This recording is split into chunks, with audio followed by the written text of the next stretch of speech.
Askreddit Asks, what mistake should have killed you? One time when I was young and carefree, I was riding a motorcycle for maybe the second time. Like 30 miles per hour. And just had some wires in my brain misfire. I was like, I wonder what would happen if I crossed my arms and held the left handlebar with my right hand, the right with my left? I'll tell you what happened.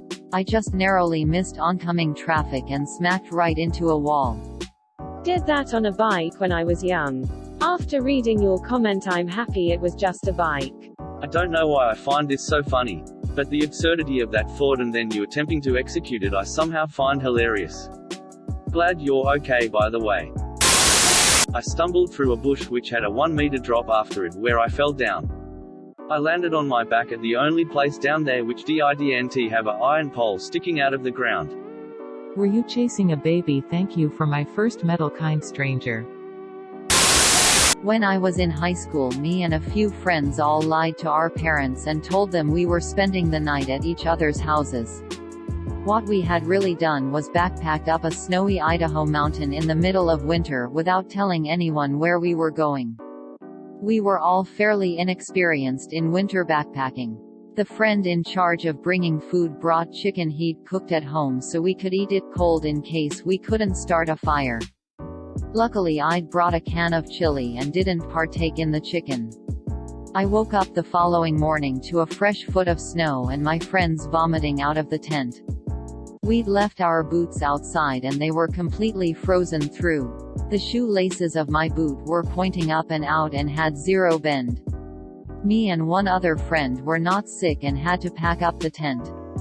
The most freezing cold work I've ever done. I gave one of my sick friends my gloves because he couldn't find his. We were about 3 miles into the hike and the trail we'd taken in was totally covered and none of us were familiar with it enough to know it by memory. I took all but one pack and ran down trail to the car, making my best guess on which way to turn and marking those choices with ski poles. Got to the car, started it up to get it warm and to check if we had cell reception. We didn't, and then I ran back up trail to where they were and we carried them back to the car. I got home and felt like total garbage. My entire body was on fire from the cold and the soreness. I felt freezing to my bones and when I got home I started puking and was pastel white and sickly looking. My dad was pissed at me because I was hungover and I opted for that punishment rather than the insane fury it would have caused if he knew why I was actually in my condition. Retensioning a garage door spring and the tension tool popped out. The door crashed with enough force to crack the pavement. Edit. Had no idea so many others have died doing this. Going forward would never do this again. I remember organizing my room when I was 10 or so. I had a lava lamp on the verge of falling of my cabinet. I didn't notice until I heard a loud shatter on my floor. For some reason my brain thought it would be a good idea to pick up all the shards.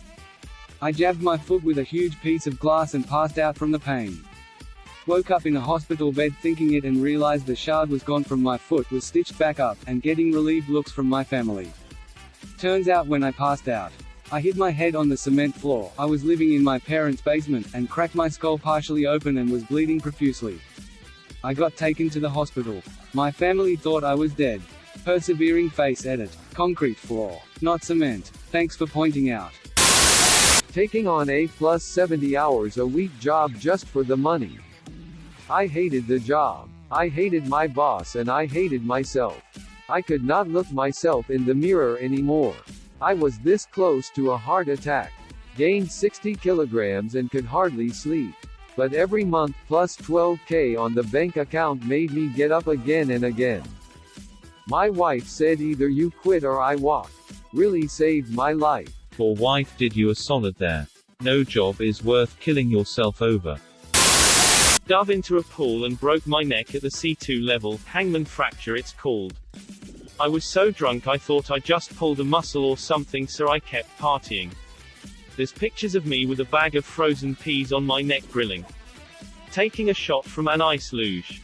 Etc. All while my fucking neck was broken.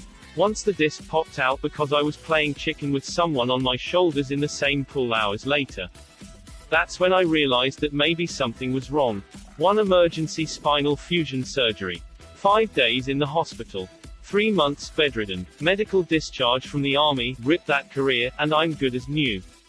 I totally should be dead or paralyzed. Edit. I also have a pretty gnarly X-ray showing the plate and screws. Here's the link, X-ray C2, C3, URL redacted, EQRFFFT. Pissing off a cliff. Wasted on Jack Daniels. My girlfriend at the time pulled me back by my sweatshirt. Or that would have been it. There's a book called Death in the Grand Canyon, about all the ways people have died there. Peeing off the edge is up there in the most common ways to die. Never piss off a cliff. You don't like them when they're angry. I once saved someone totally drunk from falling off a cliff while peeing. Please, don't pee on the reaper he does not appreciate. Doing heroin alone in my room without letting anybody know. I consider that to almost be a surefire way to accidentally kill yourself due to Vancouver's opioid crisis. I remember waking up with my back on my bed and a needle still in my arm. I was out for half an hour. I woke up feeling terrified and knew that this wasn't a life I wanted anymore. Now I'm a week sober.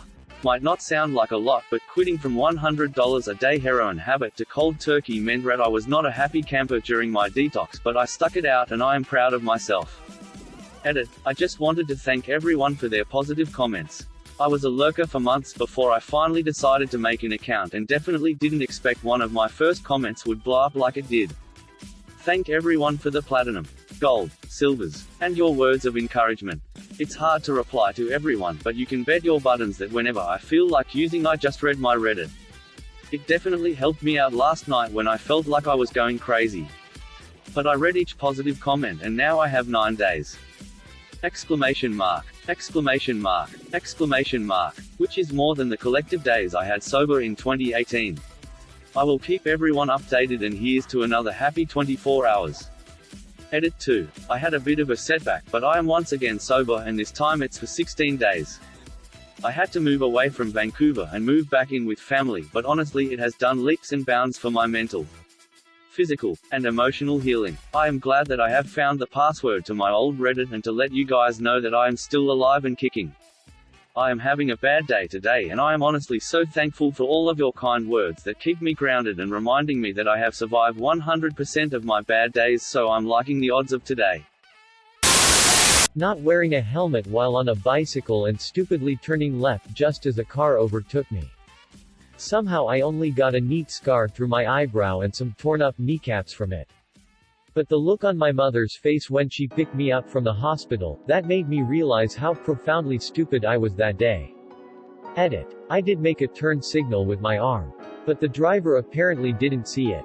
He later went over to the hospital to ask if I was okay and to apologize for hitting me. Whoa, I know someone with a nearly identical story. He has a rock embedded in his eyebrow scar. Passed out in the woods after running from the cops. I was at a party in college and decided I was done, so I started walking home. Got like half a mile from campus when a cop pulled over to talk to me. It was like 3 a.m. and my drunk ass can't walk in a straight line on the sidewalk. My instant drunk reaction to seeing the blue lights was to bolt into the woods at full speed. Naturally I can't see what obstacles are in my way. So at some point I had tried to either climb a fence or ran through thorn bushes. Eventually I ran headfirst into a tree and fell down. I had probably the most absurd thought I've ever had. If I hold my breath the cops can't see where I am. So I did that and passed out while lying on my back in the woods. I woke up a few hours later as the sun was coming up and realized I had shredded my clothes and my face. Arms looked like I had been attacked by an animal with all the scratches. The worst one being a vertical cut that went lengthwise down the interior of my forearm, starting at my wrist. This was 12 years ago and I can still see the scar from that particular cut. The rest have healed and faded, but that one is still prominent. Had that been a little deeper, I have no doubt I would have bled out while lying on the ground in the woods, if I didn't already die from alcohol poisoning. There were probably 3 or 4 things that should have killed me that night but didn't. I nearly fell into a fucking volcano leaning on a rope fence. Edit. Holy shit, this comment blew up. Right. More context. I was 8 to 9 at the time. And I managed to catch myself on that same fence after I nearly keeled over it. I never let go of stuff when I fall. This was in Italy, hence the lack of actual safety procedures.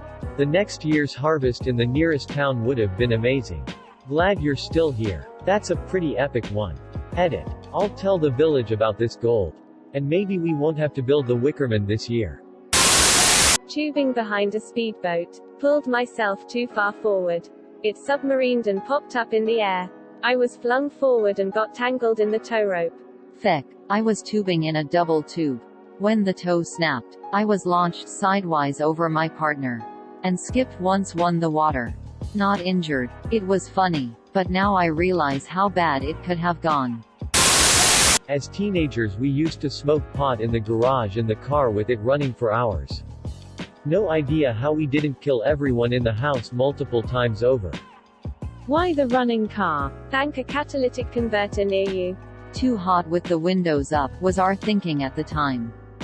Windows down and everyone would smell us. We needed AC. Being a young, insecure boy on a motorcycle. Possibly apocryphal, during World War II the RAF would use 2 questions to find pilot recruits. 1. Have you ever owned a motorcycle? 2. Do you currently own a motorcycle? The correct answers being yes and no. They wanted someone adventurous enough to try it but sane enough to give it up. Squid, stupid, quick, underprotected, instantly dead. Driving over an IED in Iraq. That's battery had gone bad in the heat. If the battery was live I wouldn't be. Edit. A lot of people are wondering how I knew that it was there when it didn't go off. So here is the answer to that. I was in a rural area. I didn't see some disturbed dirt in the dirt road that we were driving on. But my lieutenant in the passenger seat almost shit his pants because his life flashed before his eyes. He literally curled into a ball in his seat. I asked him what was up, and he said he was sure that there was something back there. We were currently escorting troop carriers to drop off a foot patrol in the middle of nowhere. So after we completed our drop-off we went back on his order to check out the spot. My truck was the only one with an RF jammer. So I took the lead up to the spot my lieutenant had seen. When I say it I thought to myself, holy fuck, how did I not see that? Quote, I was the demo guy since we didn't have enough EOD in the area. So I went up to it. Saw the pressure plate and wires. Dug it up and there was a battery with the battery acid all leaked out. They didn't bury it deep enough. And it was the middle of summer. About 130 F out. Not good for the battery. Under the battery and pressure plate was a box. About the size of a footlocker filled with explosives and accelerant. If it had gone off my whole truck would have been dust. We had to do a controlled demo since EOD was busy. And after we took it out half the road had a 5-foot deep crater in it. Also, thanks for the gold stranger. Carrying a toilet by myself after having painted the bathroom. Got caught up in the drop cloth and fell on the toilet, smashing it, and a piece of the porcelain cut into my knee. My father was there with me and immediately took me to the hospital as the bleeding was pretty decent. The doctor told me that the piece missed an artery by 1/4, and that if I had been a smaller man I'd have bled out before I made it to the hospital. Being a very large man, 6 feet 2 inches and 350 pounds at the time, saved my life. Car crash at 80 kilometers per hour. I hit a car that was going through a red light perpendicular to my direction of travel, came to a dead stop after hitting the back quarter panel wheel of their car whilst they barrel rolled 3 times into the nature strip. I hit the windscreen with my head because I'm 6 feet 5 inches and wasn't wearing a seatbelt because I thought I was top shit. Both myself and the other driver walked away unscathed, which was the most surprising of all. I was taken to the hospital because of my collision with the windscreen but was released shortly after some scans that came back okay. I don't know what saved me or the other driver that day. But I thought I died for several seconds after the impact and airbags went off, only to realize I was a bit dazed but generally fine. Which followed with moments of disbelief and joy. 3 years old. Love M&Ms. Find blue ones behind stove. Yum. Rat poison. Sad but relieved face. Climbed onto one of those underpasses that allow river water to flow through when I was like 5. Got swept in the current and taken down the river. Only reason I survived is my dad saw my long hair barely under the current and jumped in to save me. I know that hair. Quote dot. Your dad. Probably edit. Thank you for my first silver. I was driving a semi. A small car pulled in front of me and slammed their brakes. I couldn't stop in time. My truck wound up on top of their car. I was the only survivor of the vehicles involved. I don't get why people drive like that around semis. My boss wants me to get my CDL so I can give the other driver a break from the semi, but people are nuts around him and it scares the shit out of me. That's not your mistake. Never brake check a semi. My dad got trashed and tried to jump over the fence at Yankee Stadium with his friends. He failed and an iron spike punctured him. He remembers being rushed to the hospital and bleeding everywhere. Everyone thought he was going to die of blood loss. Didn't die, but he also made several more stupid mistakes such as riding a motorcycle without a helmet and breaking several ribs, etc. etc. Honestly, he is still stupid and I'm surprised he hasn't died yet. Edit. With to without. Riding a motorcycle with a helmet, yup. Still dangerous. Well, does pre-existence count? When my mother was pregnant with me, she went to have an abortion, but as she arrived at the doctor office, he asked her something along the lines of, "Woman, what are you doing here? Go home. The revolution has begun. They are shooting people!" Exclamation mark.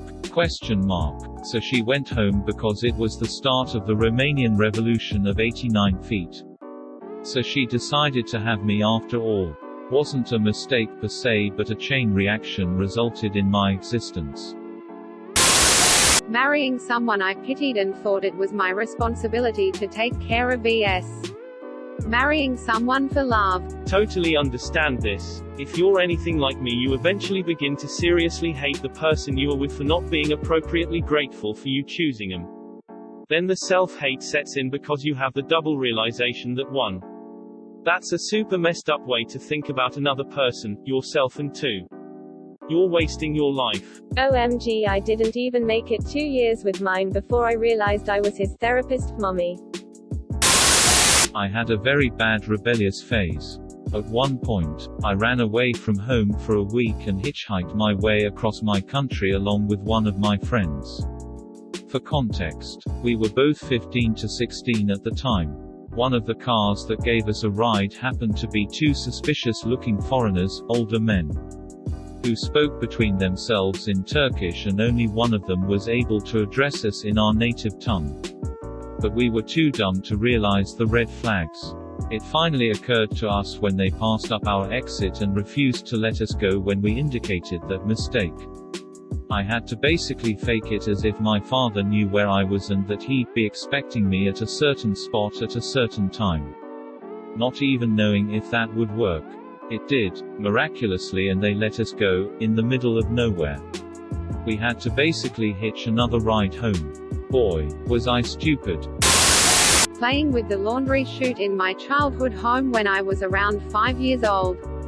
My cousins and I took turns dropping things down the chute while someone else stood at the bottom and dodged them.